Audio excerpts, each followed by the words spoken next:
तो ये डिरेल हुआ और डिरेल के साथ साथ डिविएट भी हुआ।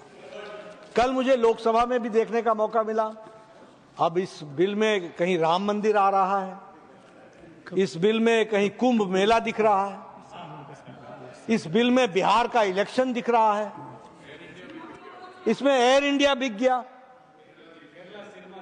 केरला का सिनेमा दिख रहा है। ये चीजें, ये डिविएट, डिरेल, सेंसेशनलाइज। मैंने सुरेश गोपी जी को भी कहा बैठ जाओ बैठ जाओ बैठ जाओ। John Brittas was very smart. Sir, what he did, he spoke his whole speech in English, but when he wanted to speak something which was unwanted, he chose Malayalam, and it was, yes,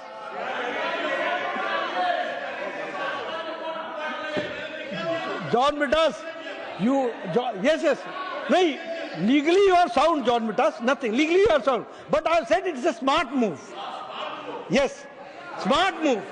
You wanted something to be told to this house, and you wanted something to be told to the Kerala people. So that smartness. It's a compliment.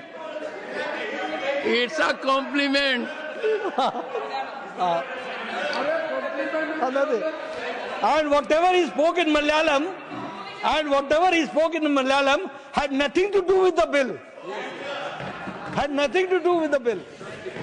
So anyway, मैं इसलिए चर्चा कर रहा हूं कि deviate होना, Daryl होना, deviate करना, ये सब चीजें चलती रहती हैं। दूसरी बात मैं कहना चाहता हूं कि हम यहां डिस्कशन का हमारा ऑब्जेक्टिव क्या है? क्या ऑब्जेक्टिव पार्टी का इंटरेस्ट है या ऑब्जेक्टिव नेशन का इंटरेस्ट है? हमको दोनों के बीच में तय करना है। मैं अपनी सरकार के बारे में मोदी जी के नेतृत्व में ये डंके की चोट पर कह सकता हूं कि यह बिल नेशन के इंटरेस्ट में है और उसके लिए हम लेकर के आए। यह किसी पार्टी के इंटरेस्ट में नहीं है, यह किसी पार्टी के इंटरेस्ट में नहीं है, यह किसी वोट बैंक को सेटिस्फाई करने के इंटरेस्ट में नहीं है, यह देश के इंटरेस्ट में है। अब ये वक्फ बोर्ड की प्रॉपर्टीज है।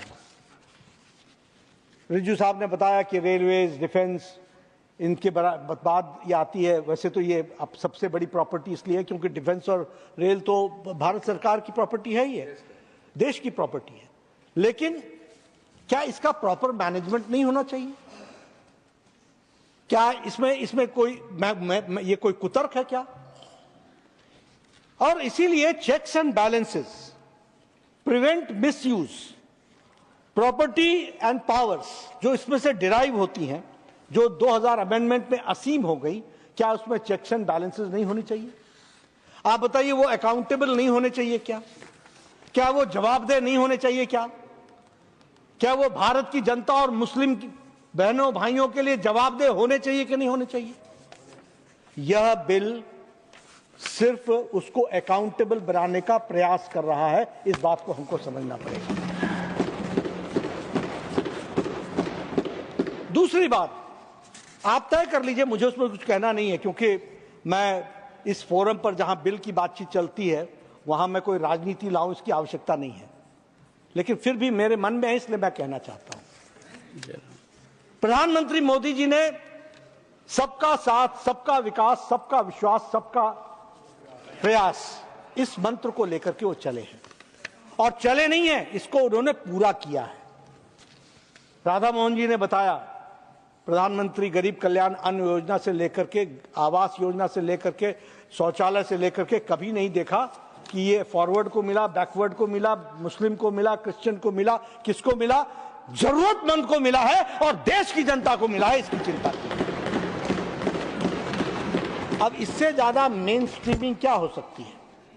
और इसीलिए जब मैं इसकी बात कहता हूं तो मैं ये भी कहना चाहता हूं कि हमें वोट बैंक पॉलिटिक्स के इंटरेस्ट से बाहर निकल करके नेशनल इंटरेस्ट में इन बातों को समझने की आवश्यकता है।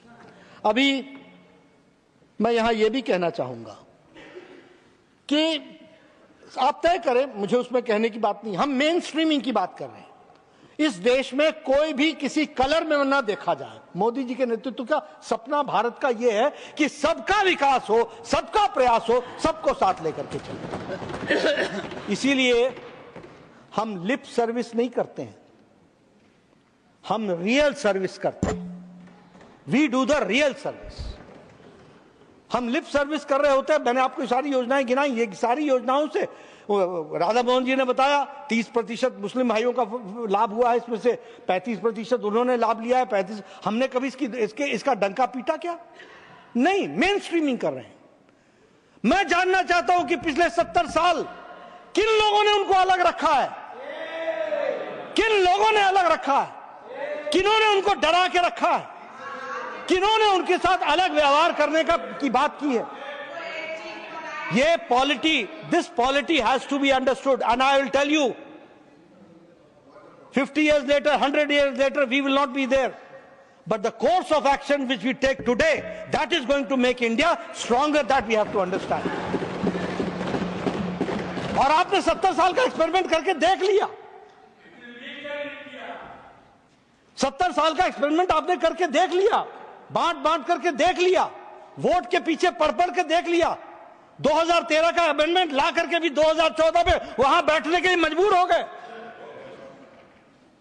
इससे काम नहीं चलने वाला। और मैं इसमें आपको बताना चाहता हूं, जब मैं कहता हूं कि लिप सर्विस नहीं रियल सर्विस की है, तो मैं ये कहना चाहूंगा कि ट्रिपल तलाक तो सुप्रीम कोर्ट ने बहुत पहले कह दिया था कि लगाना चाहिए। भारत की जनता लगाना चाहती थी। आपकी सरकार, यूपीए की सरकार 10 साल बैठी रही, आप नहीं लगा सके। क्या तकलीफ थी जो नहीं लगाई गई? क्या वो रेट्रोग्रेटिव स्टेप था ट्रिपल तलाक हटाना, या प्रोग्रेसिव स्टेप था? हमारे नासिर साहब कहते हैं कि we would not like to remain second grade citizen. You made the Indian Muslim ladies second grade citizen. You made it second grade citizen. और मैं बताना चाहूंगा कि इजिप्ट में, सभापति जी, इजिप्ट में ट्रिपल तलाक, ये मुस्लिम देशों की बात कर रहा हूं, ट्रिपल तलाक मुस्लिम देश में, इजिप्ट में 1929 में समाप्त हो गया था। इस ऐवान को क्यों गुमराह कर रहे हैं आप शेड्यूल ट्राइब के नाम पर? सर, और एक चीज जो आपको बता रहा हूं सर, अब आप जब आर्टिकल 26 से मेरा सोर्स है, तो आप सेंट्रल वक्फ काउंसिल में 22 में से 11 आप नॉन मुस्लिम को बना सकते हैं। रिलीजन न्यूट्रल आपने कह दिया, और आप बनाएंगे। क्यों बनाएंगे आप? स्टेट वक्फ बोर्ड में 7 नॉन मुस्लिम होंगे और 4 मुसलमान। क्यों होंगे? क्योंकि आप लॉ में 95 में डायरेक्ट मैनेजमेंट में ले सकते हैं 5 साल के लिए। आप वक्फ यूजर को आप कलेक्टर डिस्ट्रिक्ट ऑफिसर बोलेगा ये वक्फ की प्रॉपर्टी नहीं है, तो वो वक्फ बोर्ड खामोश बैठ जाएगा, कुछ एक्शन ही नहीं लगा, क्योंकि वो आपके प्यादे हैं। अच्छा, जब आप नॉमिनेट करेंगे सर मैं मोदी गवर्नमेंट के खिलाफ नो कॉन्फिडेंस ला सकता हूं, मगर वक्फ बोर्ड का चेयरमैन जो नॉमिनेट होगा उसके खिलाफ नो कॉन्फिडेंस नहीं ला सकते। हम बिल्कुल नहीं ला सकते। क्या मजाक है बताइए आप? ये डेमोक्रेसी है। नॉमिनेट भी स्टेट गवर्नमेंट करेगी। वो अगर डिक्टेटर बन जाएगा जैसा आज भारत में हो रहा है, तो वो भी नहीं हटेगा। कम से कम यहां पर तो इलेक्शन है, वहां पर तो आप 5 साल झेलते रहो उसको। अच्छा सर, अब ये जो क्लॉज 11 और क्लॉज 9 आप 16AA से देखिए, where the qualification of the members of the board has been limited only to 3 categories contained in 14(1)(c). Intention is very clear that the majority is to be packed with non-Muslims. So who will defend my interests, sir? If I cannot depend on the state waqf board, central waqf council, which are going to comprise non-Muslims, this in itself is a clear violation of Article 26, 14 and 15, sir. अच्छा sir, CO पहले 95 act में था कि word मुस्लिम, आपने गायब कर दिया उसको। अरे आखिर क्यों इतनी नफरत है आपके लफ्ज मुसलमान से? अच्छा, फिर क्या कह रहे हैं आप कि ये भी आर्टिकल 26 का वायलेशन है। सब जितने हिंदू धर्म के प्रॉपर्टीज हैं, सिख धर्म के हैं, बौद्ध के हैं और आपके जैन के, वहां पर उन्हीं के मजहब का ऑफिसर होगा। और कहां पर नहीं होगा? वक्फ बोर्ड में। Waqf board is a pure religious institution, इसको समझने की जरूरत है। तो आप ये कर दे रहे हैं सर। अच्छा सर, आप देखिए, अब आप आ जाइए ये ट्राइब्यूनल पर। मुझे समझ में नहीं आया सर कि हमारे होम मिनिस्टर वजीर दाखिला ने क्या कह दिया कि 2013 का जो कानून है वो नहीं बनता तो हम नहीं लेके आते। मैं बड़े अदब के साथ उनसे पूछना चाह रहा हूं कि क्या उस वक्त राजनाथ सिंह साहब, आडवाणी साहब, हमारी लेट सुषमा स्वराज, ये बड़े बड़े नेता यहां बैठे थे? आपने यूनानिमस उस कानून को पास करवा दिया। कीर्ति आजाद थे उस वक्त, अब यहां बैठे हैं वो टीएमसी में। तो क्या आप गलत थे या वो गलत थे? हमको बता दीजिए, आप बता दीजिए। क्योंकि अगर आडवाणी आपके लिए बहुत बड़ा नेता है, मेरे लिए नहीं हो सकते, आपके लिए आपने पद्मश्री दिया उनको। मोहतरमा सुषमा स्वराज की जबरदस्त तकारीर का मैं कायल हूं, वो बैठकर उस 2013 को यूनानिमस पास कर दिए। मुझे कंफ्यूजन है कि क्या अमित शाह, नरेंद्र मोदी बड़े हैं या आडवाणी बड़े हैं? आपके लिए आप तय कर लीजिए। अच्छा सर, आपके tribunal sir, railway Clements tribunal, NGT tribunal, income tax, वैसे 14-15 ट्राइब्यूनल है, हिंदू एंड का ट्राइब्यूनल, सबका अपील नहीं होती, रिव्यू होता है।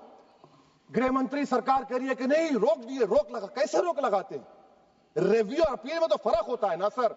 आप ही कह रहे हैं कि पूरे कोर्ट्स में बैकलॉग है और आप अपील कर रहे हैं। अच्छा सर, रिटायर्ड डिस्ट्रिक्ट जज 95 में सिटिंग डिस्ट्रिक्ट जज था, जो एडमिनिस्ट्रेटिव कंट्रोल था सीजीआई साहब, उसको निकाल दिए।